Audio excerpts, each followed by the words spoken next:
Hello, it's Dustin Balin, and I am back doing another video. It's been quite some time, sorry for that, but I wanted to talk a little bit before actually sing a song and explain, why in the world I want to be on YouTube. In one way, it's really important to me to put myself out there. I want to start doing some recording next year, and I'm starting to gig, which has been a lifelong dream of mine, or lifelong. It's been a long time that I have wanted to sing and do something with the band. For those of you who don't know me, my background has predominantly been in musical theater. I've had the wonderful opportunities to tour all over the country and get to sing in Italy, and do a lot of church gigs and jobs, but never was one that has sung contemporary material or songs that are on the radio. So, or recorded original songs, only recorded maybe, I guess 2 or 3 original songs. So I really wanted to put myself out there and start getting some type of online presence. Me trying to do any type of promotion is weird. I just want to be able to sing and write and do it and hope people come, but in order to get new people to come, you have to do things like this and talk about yourself and put yourself on videos. The other reason, or one of the other reasons I wanted to do this, was to talk about who I am and who I've been, who I'm becoming, because I grew up in an Alcoholics Anonymous family, an AA family.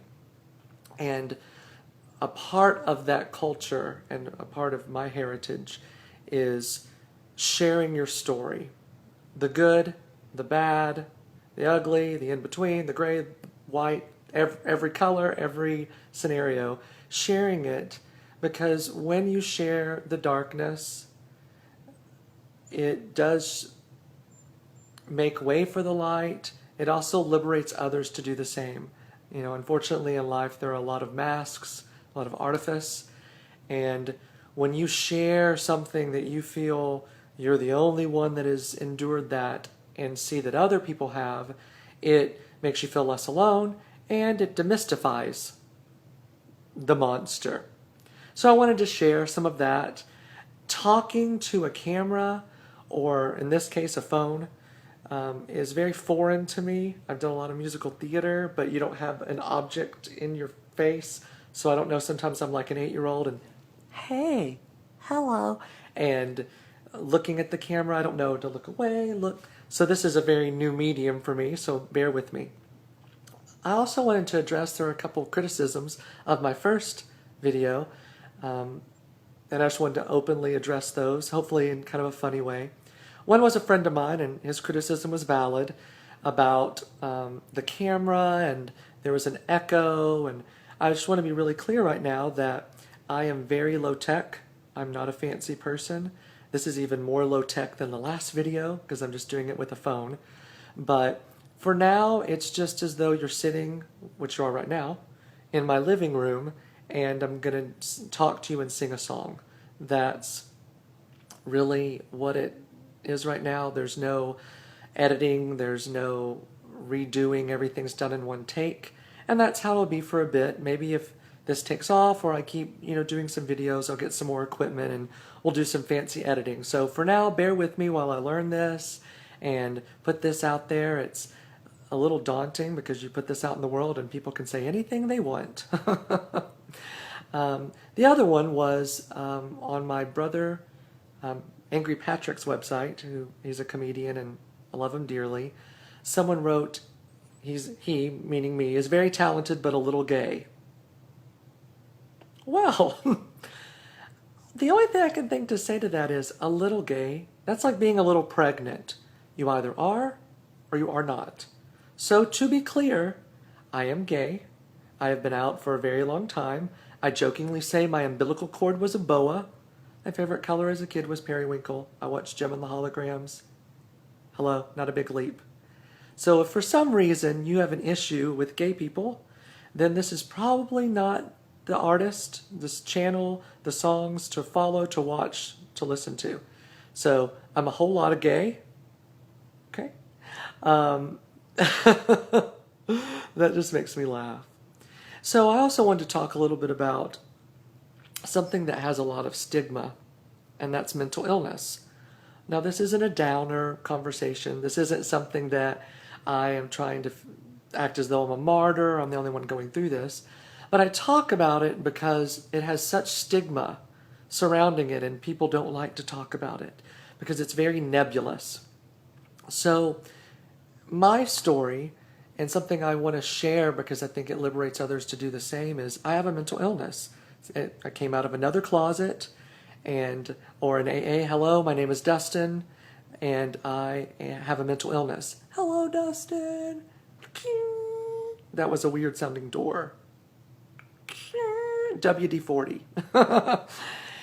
I have a mental illness, and on June 1st of 2010, I had a nervous breakdown. There's no euphemistic way to say it. And just after a lot of years of feeling as though I was a failure, and just that I didn't understand how to live life, just being very overwhelmed by life, I said 3 words in the English language that have such power. I need help. And got it. I went to a clinic. I had no insurance. I had no a little part-time job, no money, and went to a free clinic that said at first, you can't come in, you're too high functioning, it's a transition. I said, no, it's not just a transition. It is something that I've been enduring for a long time, and I need help. So I want to thank that clinic, but I also want to thank, and I won't say their last names because this is YouTube, so I don't know if they want their presence out there. But thank you to Steve and Sharon. Steve was the doctor who gave me medicine. I'd been a long believer that we overly medicate ourselves in America, but I had a chemical imbalance. Something was wrong. So I needed help. So to Steve and to Sharon, who helped me understand that I wasn't being lazy. It's like telling a diabetic you're lazy. You're not. It's an illness. And to Reggie and Jeremy, who were there in the midst of my midnights and just such a refuge, that were there in the darkest time of my life. I will love you forever for that. To my mom and papa, Terry, who listened without judgment to me. To my best friend, Jeremy, who has been there for so many years and loved me through everything when I had hair. I call this a scalp premiere. It's not balding. That's a horrible word. Scalp premiere. This is royalty. This is the next state of evolution. And to Brandon and Dee, my brother and sister-in-law, who Reggie and Jeremy were there when I fell apart. My mom and Terry and Jeremy listened for the process, and Brandon and Dee brought me back to life. You picked me up and took me grocery shopping and to movies, and almost, well, I guess double-handedly gave me life again. And I am so grateful to them for the rest of my life. I will always love them. And I have, it takes a lot of work. It's not just medicine. I was in group therapy, individual therapy. I've read books on bipolar 2 disorder and panic disorders, which I have. I've read spiritual books. I've written, I've drawn, I've colored, I've cried, I've prayed. I've done all I know how to do to reclaim my life, to recalibrate the concepts I see in life, how to be healthier, how to not feel like a failure after not making it in New York and in musical theater, how to do these things that other people do seemingly, they seem to do it very easily. Paying your bills on time, going to work 40 hours a week, having your own place, being consistent. So I've worked really hard to foster a sense of stability and consistency in my life, and to overcome that June 1st, 2010 breakdown, to love life again, and to be the man I am proud of, to listen to my voice and drown out all the chaos and the other voices I'd been listening to in the world of how I should live, who I should be, and to find who I want to be. There are a couple concepts I've learned that I wanted to share. One is that there are a lot of people that don't understand depression that say, "Oh, just get out and garden, go walk, walk a few blocks and come back and you'll be fine." To those people, I say, "You're not clinically depressed, and I'm so glad. I wouldn't wish this on my worst enemy." Not that I really have any enemies, but it is though you have a healthy person has, let's say, marbles are your energy. I call them energy marbles. Let's say a healthy person has 1,000 for the day. Each marble signifies anything you do. Getting up out of bed, taking your clothes off, taking a shower, flossing, brushing your teeth. Each one of those is a marble. Well, add that up and you can get really a lot of different marbles in a day. But when I was in the throngs of mental illness or the depths of depression, I might have only had, in some days, I swear, 20 marbles. So just brushing my teeth was an act of Congress, which these days, Congress really, but that's a whole other video. I can see in the video there's natural sunlight, so it's all dancing about in my glasses. My new amazing blue glasses. I'm Clark Kent. Bum bum bum bum bum bum bum bum bum bum bum bum bum. John Williams. And I have to really work with those energy marbles and what I have each day. Thankfully, I'm getting a lot closer to having 1,000 a day too. But some days you have a lot less and you just have to deal with it. But I like people to think about it that way, that it's not as though I'm being lazy or, not that I'm above reproach about laziness. There are days I'm lazy. Hello, Netflix. But that people with mental illness have less marbles. Not that they're crazy, less energy marbles.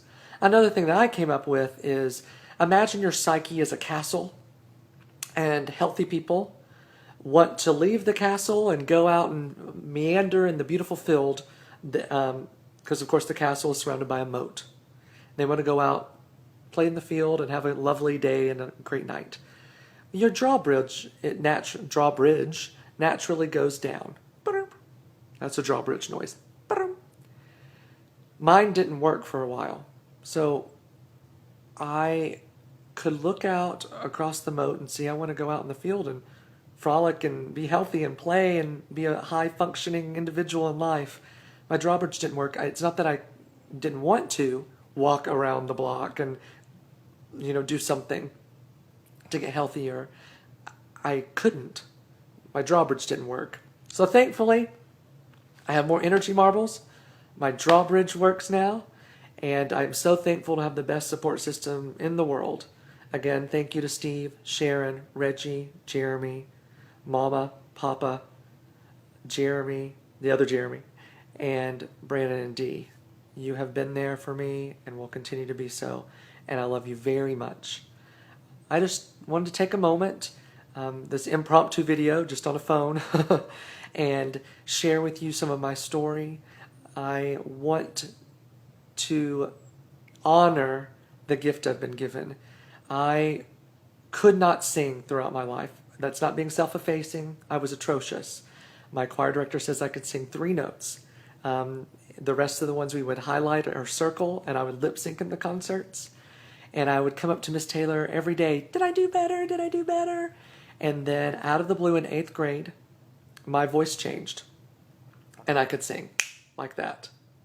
And I remember in 7th grade, I went to go audition for All Region Choir and didn't make it. I got lost with the cassette tape at that point and was crying in the middle of the bus on the right side, looking out the window in a gray Saturday afternoon, an overcast day. And I prayed to God, and I'm not, and said, "If you'll let me be able to sing, please." I just kept saying, "Please, please let me be able to sing. That's all I'll ask for. If you can give me that'll be enough." And then again, in 8th grade, my voice changed. And ever since then, it has been my safe harbor. It has been my superpower. I'm a big fan of superheroes. And it has been the saving grace of my life during the dark seasons of my life.